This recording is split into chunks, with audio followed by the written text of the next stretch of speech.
दोस्तों, आप सभी का स्टॉक्स की बात में फिर से हार्दिक स्वागत है। आज हम डिस्कस करेंगे एक ऐसी कंपनी जिसने पिछले दशकों में अपने इन्वेस्टर्स का काफी लॉस किया है, बट अभी ऐसा लग रहा है कि ये टर्न अराउंड होने वाली है।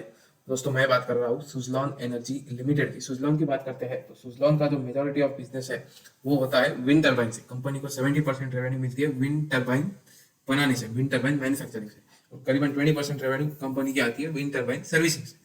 पिछले 2 दशकों में कंपनी ने काफी मार खाई है। कंपनी का जो सेल है, कंपनी को इंपोर्ट से काफी कंपटीशन मिलता था पहले, जो अभी कम हो गया है। उसका रीजन अपन आगे डिस्कस करेंगे। कंपनी ने काफी हाई डेट भी लिया था, जिससे कंपनी अपने डेट को सर्विस नहीं कर पाई, इंटरेस्ट को सर्विस नहीं कर पाई, और कंपनी का शेयर प्राइस गिर गया उसके चक्कर में। और मेजॉरिटी ऑफ कंपनी का जो इश्यू आया था वो आया था कॉर्पोरेट गवर्नेंस से। तो अभी अपन डिस्कस करेंगे कि क्या आपको अभी सुजलॉन में इन्वेस्ट करना चाहिए या नहीं। चलिए दोस्तों, बिना किसी देरी के वीडियो की शुरुआत करते हैं। दोस्तों, ये हम आ गए हैं कंपनी के फंडामेंटल्स पे। ये जो आप देख रहे हैं ये कंपनी के सेल्स है।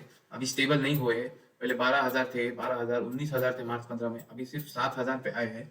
बट पहले जो लॉस हुआ करता था, अभी आप देखिए कंपनी प्रॉफिट पोस्ट कर रही है, वो भी अच्छा खासा प्रॉफिट पोस्ट है। इसका भी एक रीजन है, मैं आपको बोलूंगा कि कंपनी प्रॉफिट क्यों पोस्ट कर रही है। मुद्दे की बात यह है, मैं आपको यहाँ पे इसलिए बुलाया कि आप इस पे नजर घुमाइए। ये जो आंकड़ा है ये क्या है? ये आंकड़ा ऐसा है जिसने सुजलॉन को पीछे बहुत बहुत सताया था। दोस्तों, ये चीज है इंटरेस्ट। इंटरेस्ट के आंकड़े पे आप नजर नजर घुमाइए। इंटरेस्ट देखिए, 1200 करोड़, 1500 करोड़ मार्च 19 में, 1200 करोड़ मार्च 20 में, वापिस 1300 करोड़। यहाँ से नजर घुमाइए मार्च 20 के बाद से, यहाँ से देखिए इंटरेस्ट कॉस्ट हर साल धीरे धीरे धीरे धीरे कम हो रहा है। दोस्तों, ये बहुत ही मुद्दे की बात है कि कंपनी अपना डेट कम कर रही है। आप मुझे बोलोगे कंपनी के पास प्रॉफिट्स है नहीं, कंपनी लॉस में है, फिर कंपनी अपना डेट कैसे रीपे कर रही है? दोस्तों, कंपनी ने बहुत ही एक नया तरीका यूज किया है डेट रिड्यूस करने का। कंपनी ने अपना डेट रीफाइनेंस किया है। कंपनी ने अपना डेट रीफाइनेंस किया है। रीफाइनेंस मतलब पुराना डेट जो है वो उनके लेंडर से बात करके कंपनी ने पुराना डेट कम किया है, और वही डेट को कम रेट ऑफ इंटरेस्ट में रीफाइनेंस किया है, तो जिससे इंटरेस्ट कॉस्ट कम हो सके। और एक बात है, कुछ डेट को जो कंपनी ने अपने इक्विटी में कन्वर्ट किया है, तो उससे भी डेट की वैल्यू कम हो गई है और इंटरेस्ट कॉस्ट कम हो चुका है। और एक बात की अपन अगर बात करेंगे, जैसे जैसे इंटरेस्ट कॉस्ट कम हो रहा है, कंपनी का प्रॉफिट मार्जिन बढ़ रहा है।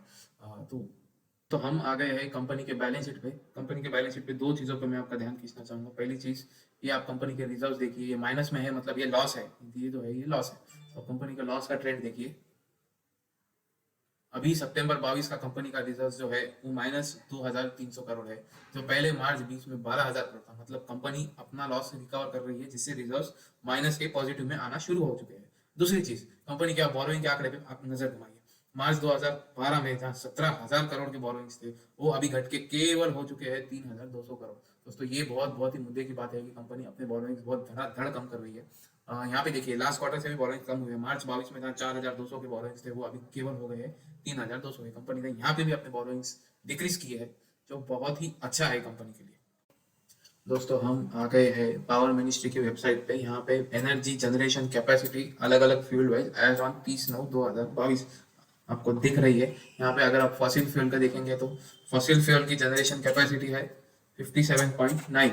यहाँ पे अपने को विंड की अगर देखेंगे अपन, विंड, सोलर और अदर रिन्यूएबल एनर्जी की अभी करंट कैपेसिटी है 29%। इसमें से अगर आप केवल विंड की देखेंगे तो विंड की केवल 10.2% ही पावर जनरेशन कैपेसिटी है अभी।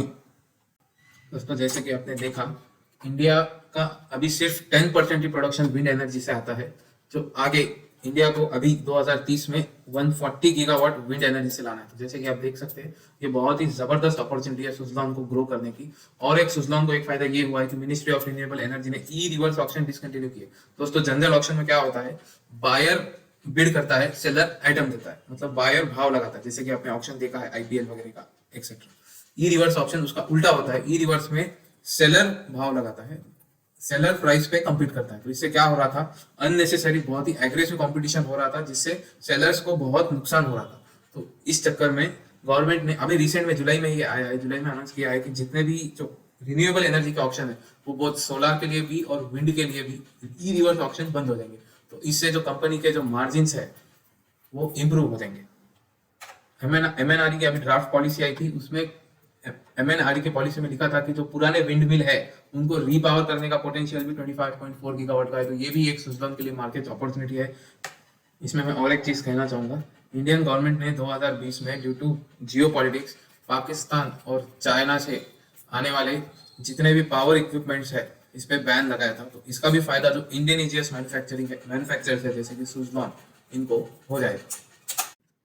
दोस्तों सुजलॉन के शेयर प्राइस की अगर हम बात करें तो वो अभी चल रहा है 8 रुपए के आसपास। ईयर टू डेट में उसने -17% का रिटर्न दिया है। अगर एक साल की बात करें तो कंपनी ने 28% का डिसेंट रिटर्न दिया है। अब अगर मुद्दे की बात करते हैं कि क्या आपको ये प्राइस पे 8 रुपए के प्राइस पे अभी सुजलॉन में एंटर होना चाहिए या नहीं। देखिए दोस्तों, दो बातें हैं, या तो शॉर्ट टर्म आपका टारगेट क्या है, या तो लॉन्ग टर्म। शॉर्ट टर्म की अगर मैं बात करूँ तो आप 3 महीने, 6 महीने, 8 महीने या एक साल के लिए अगर मुझे पूछ रहे हैं तो मैं बोलूंगा जी नहीं। शॉर्ट टर्म के लिए आप सुजलॉन में एंटर मत होना, क्योंकि शॉर्ट टर्म में ये शेयर काफी वोलेटाइल है।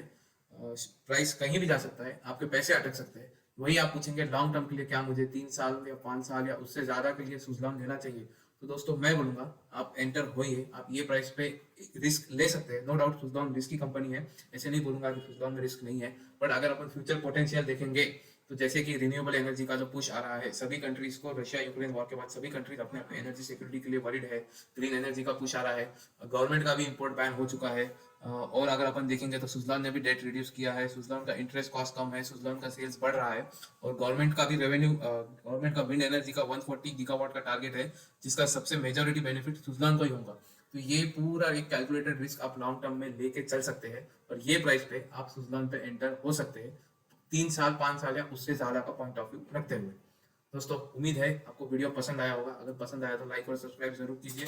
कमेंट बॉक्स में सजेशन दिए, मैं और आपके लिए ऐसे वीडियोस लाते रहूंगा। कमेंट बॉक्स में बोलिए आपको कौन से शेयर का एनालिसिस चाहिए, वो मैं मेरे तरफ से आपको हफ्ते के 2-3 वीडियो में करके लाता रहूंगा। उम्मीद है आपको वीडियो पसंद आया होगा। धन्यवाद।